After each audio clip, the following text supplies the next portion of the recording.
Voilà, les deux sont compatibles, on le voit avec l'exemple de Claire, effectivement, à Rouen, mais cela demande beaucoup de sacrifices. Est-ce que, comme Claire, qui n'a pas envie de lâcher le tennis, mais qui privilégie les études, on a bien vu dans le reportage qu'elle n'envisage pas de jouer un jour en finale de Roland-Garros, on lui souhaite, mais elle n'est pas partie pour. Vous, en revanche, vous êtes peut-être pressenti pour atteindre les sommets avec le rugby, vous jouez au plus haut niveau en France, vous souhaitez d'aller encore beaucoup plus loin, Henri Chavancy. Est-ce qu'à un moment, vous n'êtes pas dit, il faut que je fasse un choix et je vais privilégier plutôt le rugby plutôt que les études, parce que le rugby, c'est, comment dirais-je, on peut fédérer immédiatement et recevoir immédiatement une récompense grâce à ce sport. C'est vrai que j'ai eu peur d'être obligé de faire ce choix, parce que moi, ma volonté, c'était de continuer mes études tout en continuant mon sport.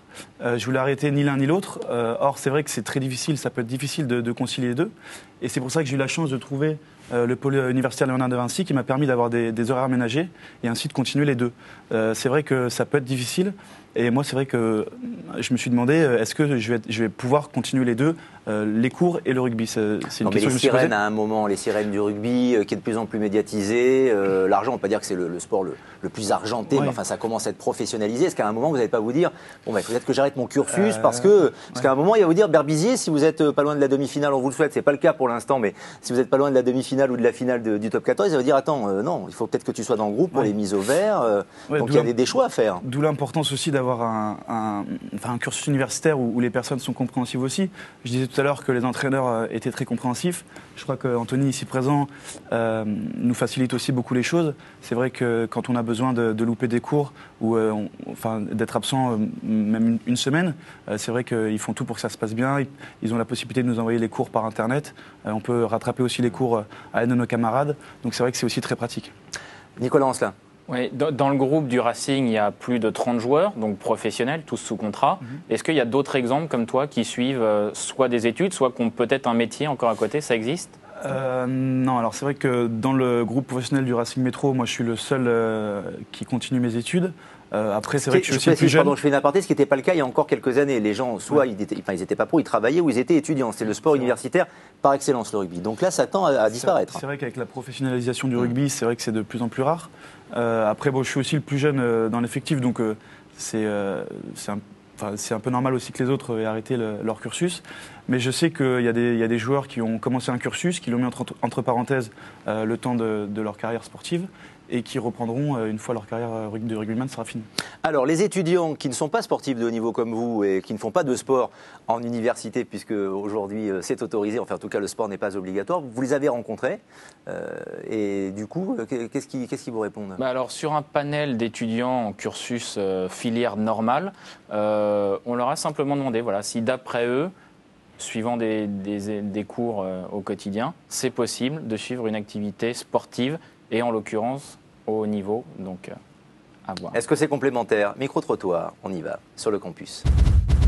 C'est difficile, ça demande de la volonté, mais je pense que c'est possible. Je pense que c'est un peu difficile parce que à la fac, c'est quand même vachement de travail personnel. Je sais pas, ouais. Si on n'est pas motivé, c'est sûr que d'aller à l'entraînement après les cours qui sont déjà longs, c'est compliqué, c'est fatigant, quoi. Ça prend beaucoup de temps et d'énergie. J'ai rencontré beaucoup de gens qui le faisaient, mais je sais pas si ça peut marcher, pourquoi pas. Faut pas avoir besoin de trop de sommeil, peut-être. Après, il faut arriver à lier les deux. J'ai un pote qui fait du cyclisme de haut niveau. Ça dépend de chaque personne. Il y en a aussi qui se débrouillent pour travailler à côté, ils arrivent aussi. Il rentre, il fait 150 bornes tous les soirs, donc au final ça se passe, quoi. C'est compliqué, c'est fatigant. Bon, après, c'est un rythme à attraper, j'imagine. Et voilà, garder la motivation. Ouais, ils sont quand même assez pessimistes, hein. C'est plutôt contraignant ce qui ressort de ce micro-trottoir, Anthony Manchado. Vous faites la différence peut-être vous avec votre structure à Léonard de Vinci, mais enfin c'est une minorité quelque part. Tout à fait, c'est vrai que la majorité des étudiants, même avant au lycée, arrêtent leur pratique sportive. Et à Léonard de Vinci, c'est un peu une politique sportive où on a voulu que ces étudiants... Pourquoi ? Parce qu'on dit qu'un étudiant qui est bien dans sa tête, bien dans son corps, en fait, toutes les valeurs sportives qu'il va rencontrer tout au long de son cursus, il va les retrouver obligatoirement dans le monde professionnel. Ah, voilà. À quel moment moi j'aime bien ce sujet aussi, et on fera une émission là-dessus, je vous le promets, sur ma chaîne étudiante dans Sport U Le Mag, mais à quel moment le sportif rejoint les études et les études rejoignent le sportif? À quel moment les deux domaines viennent s'entraider? Le mental, la détermination. Au niveau de l'état d'esprit, c'est vrai qu'il y a beaucoup de valeurs du sportif qui peuvent aider l'étudiant, comme le courage, l'abnégation, voilà, la volonté de ne jamais rien lâcher.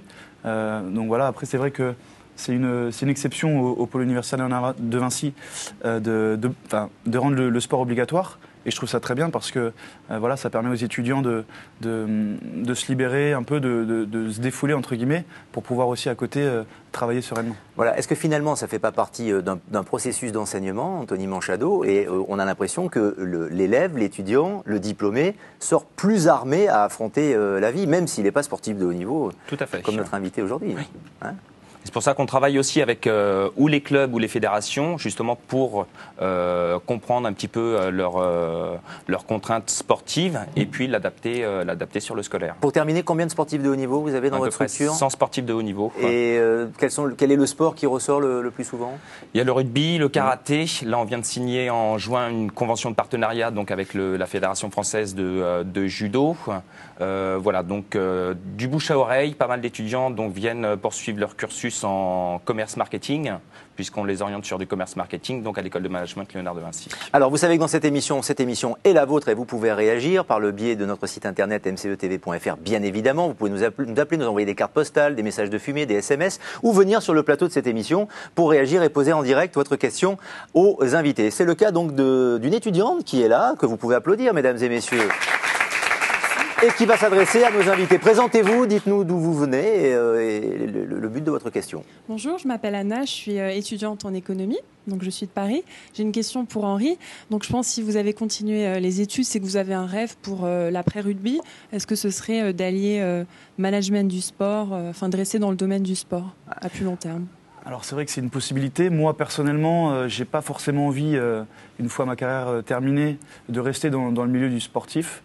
Du sport. Voilà, je pense que j'irai dans un autre milieu, en entreprise, dans le management pourquoi pas, mais plus en entreprise que dans le sport. D'accord, vous vous destinez à ça, vous pensez déjà à la reconversion après le rugby ? Oui, bien sûr, j'y pense déjà, puisque c'est vrai que ça arrive vite. Une carrière de sportif dure environ 10 ans. Donc moi aujourd'hui, c'est vrai que j'ai la chance d'être au début de ma carrière, mais ça va vite arriver. Je pense qu'à 30-35 ans, il sera temps de se reconvertir. Et moi, c'est vrai que je préférerais me reconvertir plus dans le milieu de l'entreprise que rester dans ce milieu de sportif. Et vous y préparez, vous avez bien raison. Avec les valeurs du sport, on dit souvent que l'après-carrière pour un sportif, c'est comme une petite mort. Donc si on s'y prépare le plus tôt, en général, on arrive à prévoir, c'est beaucoup mieux. C'est un débat extrêmement passionnant, ça pourrait durer des heures. Malheureusement, le temps qui nous est imparti est terminé, mesdames et messieurs. Mais c'est ça aussi, la télévision. Nous allons remercier nos deux invités, Anthony Manchado de l'école Léonard de Vinci à Paris. Et puis Henri Chavancy, à qui on promet le plus grand avenir dans le rugby français international. Bonne chance avec le Métro Racing. Et à très bientôt. Et merci évidemment à monsieur Ancelin, Nicolas Ancelin, qui nous accompagne bien évidemment. Merci à vous, merci à tous. À très bientôt sur MCE, ma chaîne étudiante. Sport Une Mag. À très bientôt, salut.